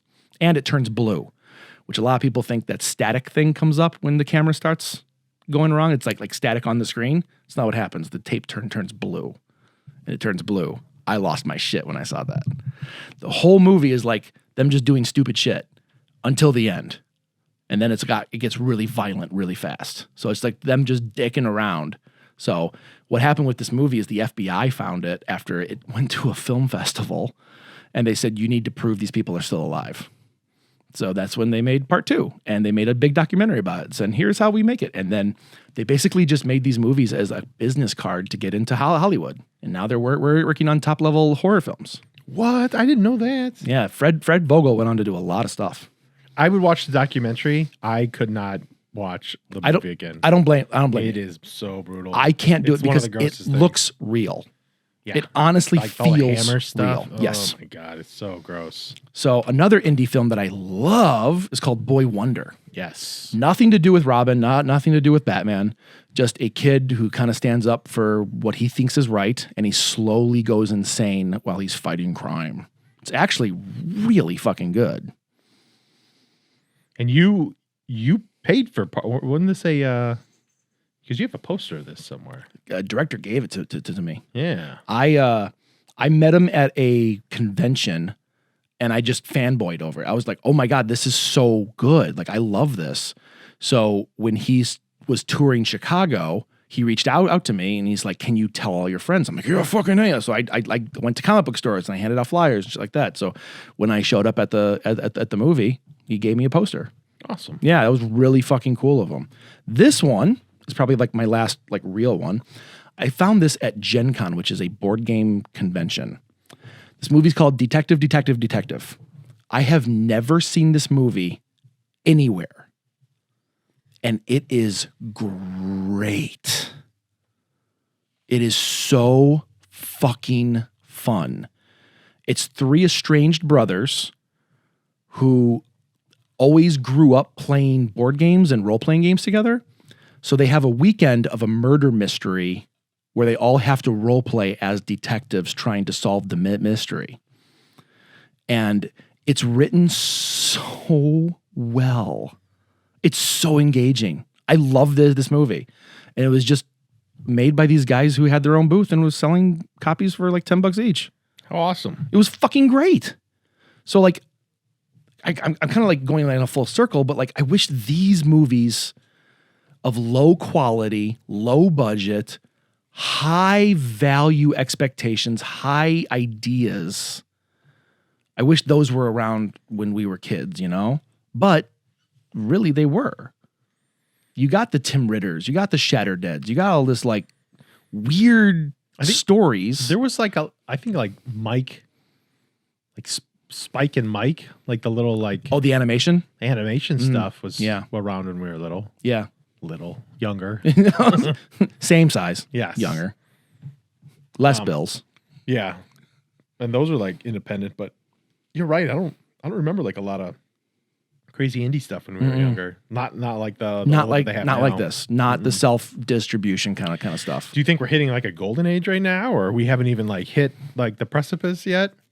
I think we right now everything is moving toward to television. Everything is moving toward episodic. Everything's moving toward like some kind of monetized streaming Some sort of entertainment. world that has to be created Well, to keep you plugged in. There's definitely that, and I think that is, God, it everything is its own verse now. You know, you have the Marvel Cinematic Universe, the DC Cinematic Universe, and that's just comics. Then you get into like the Tarantino verse, where like people have gone through and proven that every movie connects to each other movie. You know, like if you have to create something larger, that's why franchises dominate the fucking box office. That's why these companies won't spend $1 million. They won't take $300 million and make 300 indie films for $1 million each, but they'll put it into the next Transformers. Which they are doing. With rhinos, robo rhinos. Yeah, and gorillas. and I don't give a shit. Same with like Jurassic Park and shit. Like you're remaking it because people are still going to the movie theater and not giving other shit a chance. And it's a fucking shame. I didn't mean for this to turn into a lecture, but like Detective honestly looks like they probably spent 20 grand on it tops. It's great. That's still a lot of money. No, for somebody who has no money. It definitely is. But in this, like thinking about, they had to rent a house for probably a few weeks. They had to get actors, like they're actually good actors in the film. You had to get gear. You had to get, food for everyone. You had to pay for editing, all this other shit. It's shot on video, so it's a lot easier than film. But then you had to promote it somehow. You had to buy a website. You had to do this, that, and the other thing. That shit stacks up. And 20 grand, not that much when you start talking movie stuff. Because when you think about one person with a camera, how much are you charging them for a month of their time? A lot. So the shit stacks up. Yeah. So I brought these down because I thought they would be really cool. These are my rarest films I have. Ooh, what do we got here? All right. First one I see is 5 films, 5 years. Yeah. This is The Mothers. There's 5 films on this DVD. The Mothers, Flesh and Bullets, Hang Up, Dungeon of the Horror Units, Murder on the Emerald Seas. I have not watched these yet. Why are they so? So that disc right there, they made extremely limited numbers of that disc, and then they sold out. I got mine from a guy who didn't know what he had, so I only paid like $40 for that disc. That normally goes for about $300 to $400. Oh, these are older. Yeah. 76, 85, 70, 62, and 74. And they're all pretty short. They're all B movies, the kind of movies you'd like not watch in the theater. They're the ones that played after the movie you paid to see, which is, I don't know if you knew that's where the term B movie comes from. A movie, B movie. A movie is the one you actually pay for. B is the one to watch afterwards. Just the filler one so they can sell more popcorn? Yep. Which, by the way, if you didn't know this, theaters do not make money off you buying a ticket to go see the movie. They make nothing. They make all of it off the food. So if you like a theater, fucking buy their food. Tell me some insider scoops on what food to get and not to get. Butter is not butter. There's a reason they call it buttery topping. It comes in a brick. At least it's hard at one time. No, hard brick. Like what it's going to do to your lungs? Or not your lungs, your insides? Yeah, exactly. Well, welcome to Buttertown. When I first saw that come into a theater, I was like, I'm never fucking eating this again. Next week, I'm just pounding it down. I forgot already. Yeah, it's delicious. Hey, what else? Nachos? I don't know. I worked in a movie theater for 2 years. but I was upstairs most of the time. But I did work like 4 months solid at the food stand. I will say, if the fucking place is disgusting, even if they it looks clean, it's fucking disgusting. Like, where is it disgusting? In the back room where customers can't see. Granted, like there's so many like cleaning regulations, like any big theater will have like all these rules about like you have to take the spigots of the pop machine off and clean them and soak them and stuff like that. You know, the things you should do. I kind of doubt the mom and pop places did a lot of this every night. But like the grease trap in the back, that was fucking gross, man. Like that trap in the bottom of the floor. So if like water spilled on the floor, nothing's going down the drain and all the shit would come up. That was disgusting. It sounds like it had to be removed. It had to be rotor-rootered. I remember a dude in there with a drill. Ugh. That was fun. I don't really have as many cool stories about the movie theater food as much as we had when we worked at the pool. I mean, there was, I don't know, we were young. We definitely should have been fired 20 times over. Every day. Every day. I have no idea. And like anytime you look at a kid and be like, that kid, these kids today. Like, no, dude, I was one of those kids today. I don't think we did it as blatant though. We weren't like, fuck you, old man. We just put grasshoppers in people's pizza. So just as bad, just like not as blatantly rude. Just man. Straight up fucking horrible. We got paid to serve horrible food and look at girls in bikinis. Oh, remember the American flag? Every fucking day, John. Every fucking. That's all I was thinking about as you were saying that was salute the flag. I remember. I had my back turned, and I think it was either you or someone else tapped me on the shoulder and said, "Dude, you have to salute the flag." That was me. I remember that. I turned around. Like I just looked out and I was like, what the fuck are you talking about? And I think you grabbed me and pulled me down and went straight to eye level to like these giant boobs in an American flag bikini. I mean, giant, like 16-year-old Jason going, whoa. Those things are like the American dream, man. They weren't real. Please make that the episode name. Okay. Those things are like the American dream. They're not real. Yeah. Oh my God. Oh, that was so fantastic. We were dumb. Like we were trying to figure out ways to electrocute each other. That was then. Oh my God. We already talked about this on previous things. Let's not dive into this. But yeah. The other movies here are kind of more standard. Like you've heard of them both, and I guarantee you've seen them both. But they're low print run Criterion discs.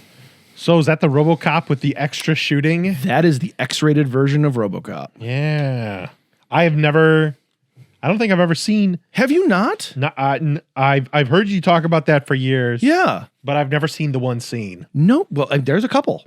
There's the one where Murphy gets killed the first time. And in the theatrical version, he gets shot, and then like Lois sees him through the slats, and she sees him get shot, and he gets shot, kind of violently. In the X-rated version, like the camera's on him, and like you see his arms getting blown off, and like his lung gets fucking ripped apart, and it's really fucking violent. But the big one is when the ED-209 goes nuts. That's the one I was thinking of. Yeah, that one's awesome because like. Like in any movie where there's like excessive amounts of violence that it becomes funny, like that is the granddaddy of that moment. For those of you who don't know, the ED-209, for the 8 people listening, everyone knows who the ED-209 is, but the scene in the OCP office when it malfunctions and shoots the guy out the window, in the X-rated version, he does not fall out the window.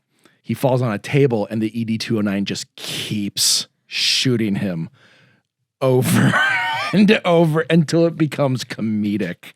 It is a lot of blood squibs. It is fucking great, though. I gotta get a new chair, man. I actually have black leather chairs. Yeah. Maybe we ditch the desk and just sit in black leather chairs and smoke cigars and drink and look at cognac because I won't drink it.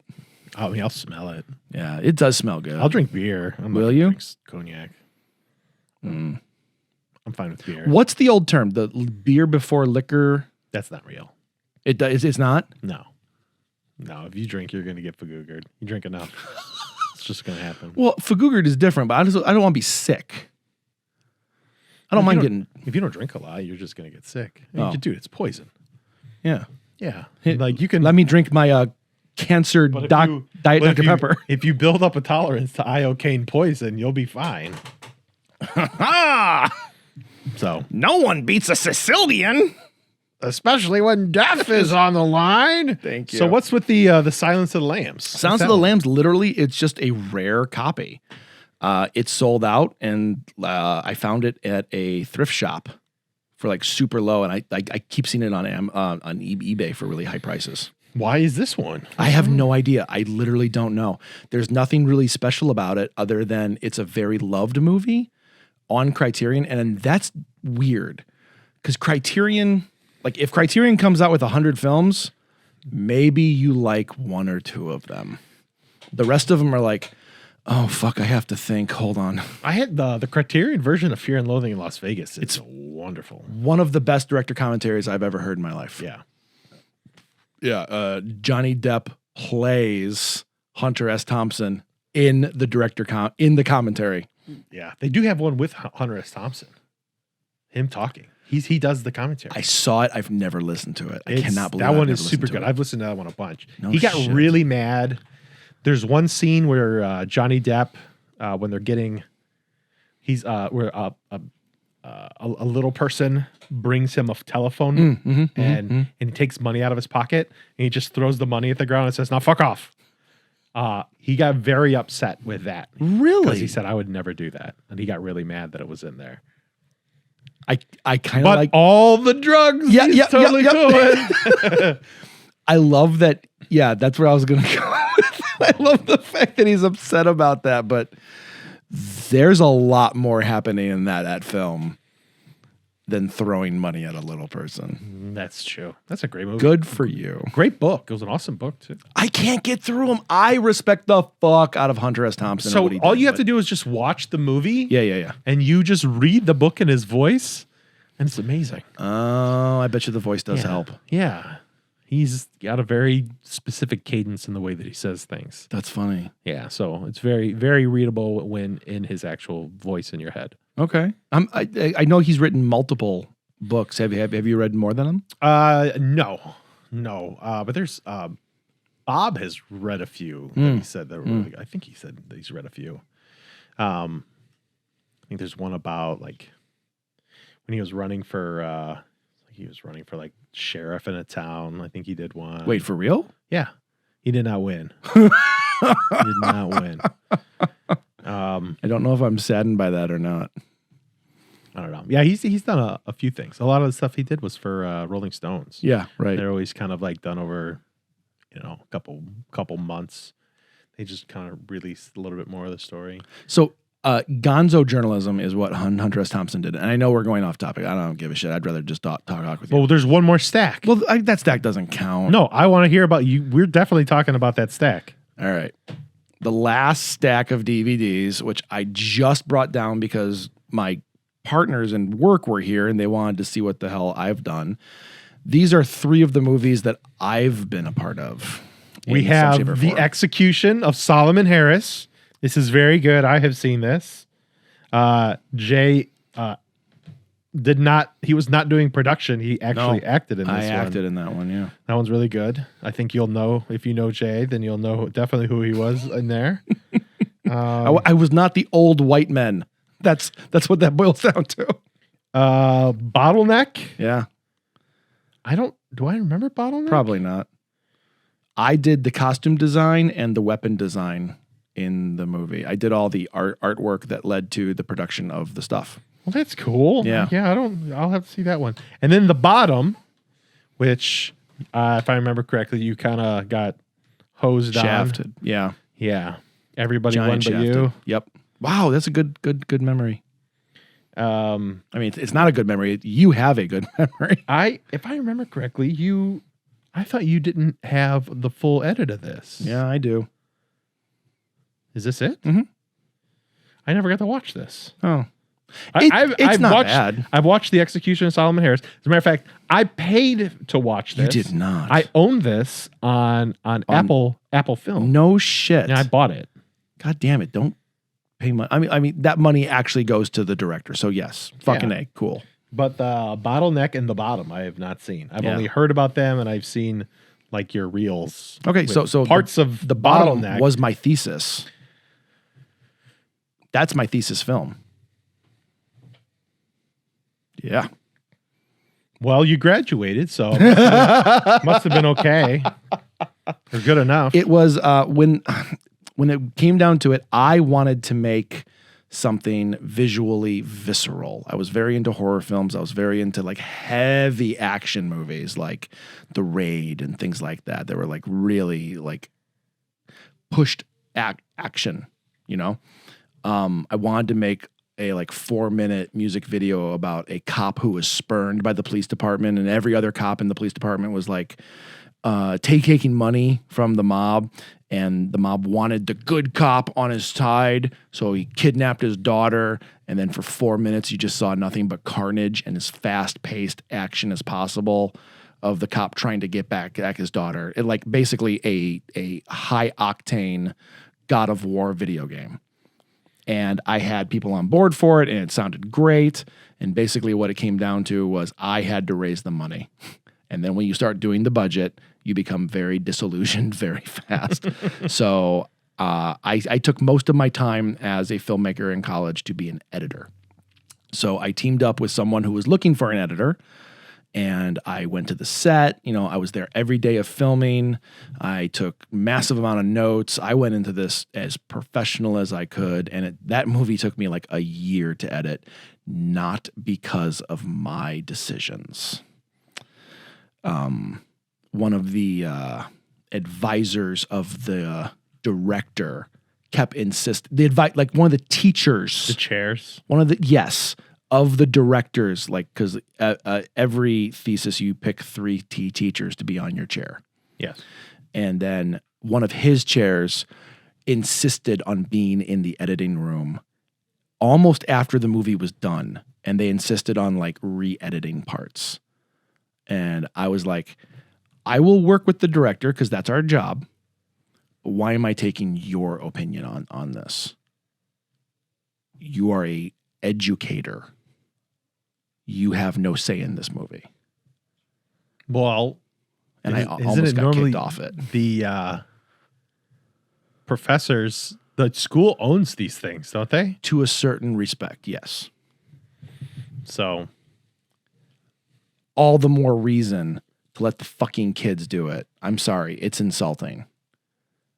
If my kids in my class were editing something like this higher quality stuff, and they came to me to ask for advice, I would happily give it to them. I would happily sit with them and give advice.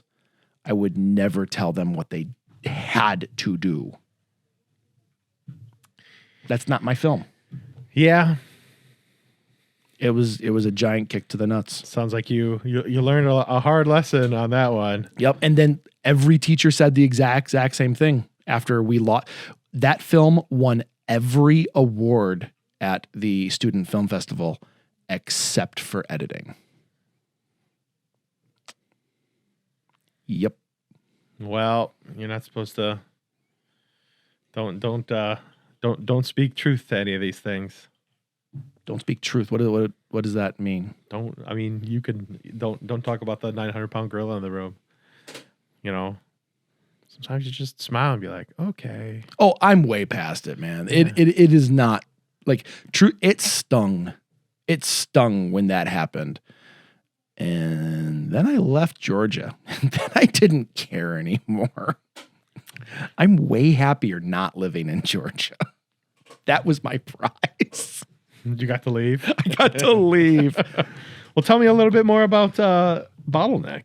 As much as I would love to say I was like a great part of it, I'm not. It was like I got to sit down and draw a bunch of the mask designs and clothing designs. And basically they just said, hey, you can draw, go to town. And they'd say, make it more like Final Fantasy. Make it more like this. It's like, okay. And I was never credited. Oh no! I worked on a few films where that happened, where I worked like heavy pre-production, and I never got a credit. Either they forgot or whatever. Well, that's okay. And then the execution of Solomon Harris. That one I acted in. I was the prisoner who the execution fucks up on. This is really good. Yeah, I like this one dope. A lot. The old actor guy that they got did a great job. I acted with him again on a movie called The Monster, where it was a mesh of 80s slasher meets 1930s universal horror. Okay. I played the slasher. He played Dracula. Oh, I can totally. It was fucking dope. I smashed through a door and cut the actress's back of her ankle. I felt so bad because they told me like burst through the door as hard as you can, and I just destroyed the door. And I hurt her. I felt really bad about that. But he is so kind, such a nice man. He was so nice. He's like, you can be a good actor. And I was like, I'm not, I'm an editor. Fuck acting. And the next time I see him, I'm fucking acting in a movie. Were you the biggest guy in class where you're like, well, you're going to be the ogre now? Yeah, most of the time. There was. You were Othos. I was Othos. I was the knight in Royal We. Yeah, I have a lot of movies you might not have seen. But there were two guys the same size as me or bigger. But taller or wider? Both. One guy was both. One guy was taller and just like more stacked. I was the one who was up for anything. I was like, you want me to be a swashbuckling titan in the middle of a desert? Cool, fuck it, let's go do it. Wait a second, do I get a helmet with horns? Yeah. All right. Oh God, I have your Viking beard upstairs. I don't know if you watch the Two Cats show. I see it sometimes. But I spent 4 hours on a couch with that beard on reviewing movies. By halfway through, I just put the microphone in the beard. I just clip it in. It's like, I don't give a shit anymore. So all this boils down to, we grew up in movie rental places. One of my best, most treasured memories, John, and I'm tearing up thinking about this honestly, was from you. You took me into your video images and you showed me a movie called Dead Alive. It was the NC-17 version. And up until that point in my life, I never knew there could be alternate versions to movies. And that opened up a path of, oh my God, I need to track down everything. You started an obsession in my life. Well, I'm sorry. Fair. Andy hates you for this. But I remember going to your house and you weren't sure if it was the right version or not. And we were sitting in your living room and we were watching it. And as soon as the machete comes down and cuts the arm, you're like, okay, this is it. Years later, I'm working at that movie theater and we're doing Rewind Fridays where people would vote on what movies to rewind and watch. We had Pink Flamingos, which if you've never seen is a fucking movie all on itself. Divine. Yes. She eats dog shit. That's all I remember about the movie. Did you know that that's the character that who's the octopus lady from The Little Mermaid? Ursula? Ursula's based off of the I bunny. didn't put those two things together, but that's exactly, yeah, that makes sense. Wow, way to go.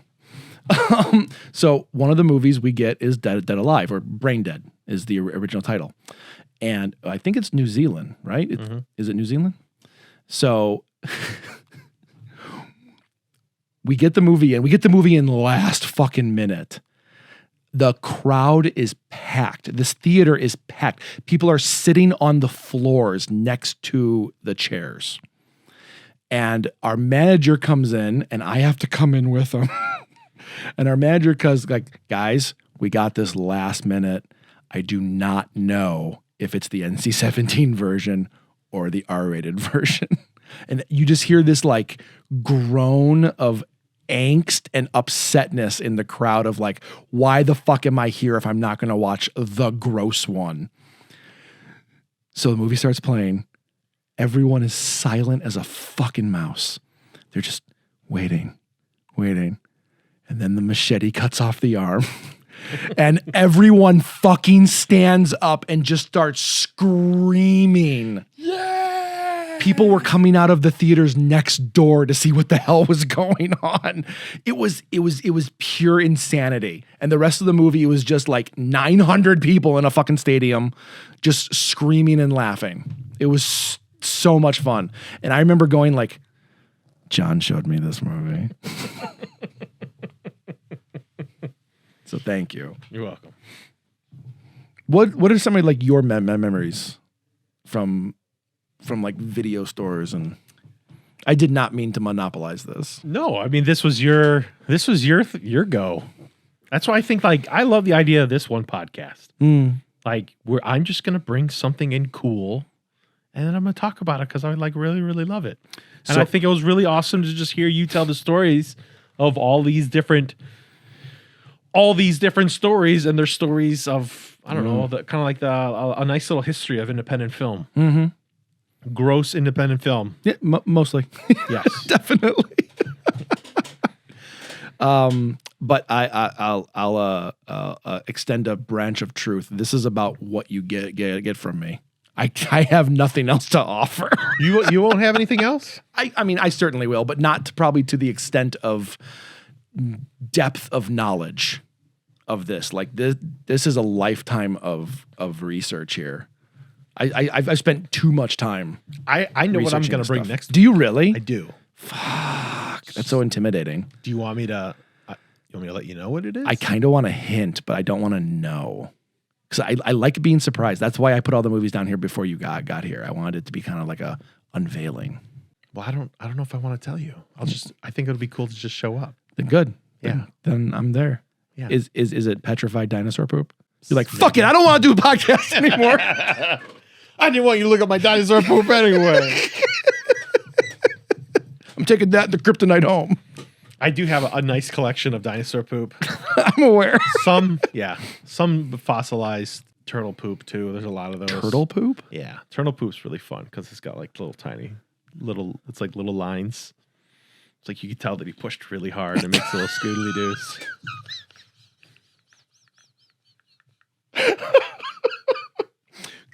Good job, fella. Yeah. Good job. So now I know what the Teenage Mutant Ninja Turtles look like after they ate a whole bunch of pizza. Aw, Yeah. that's sweet. Yep. Cowabunga, dude.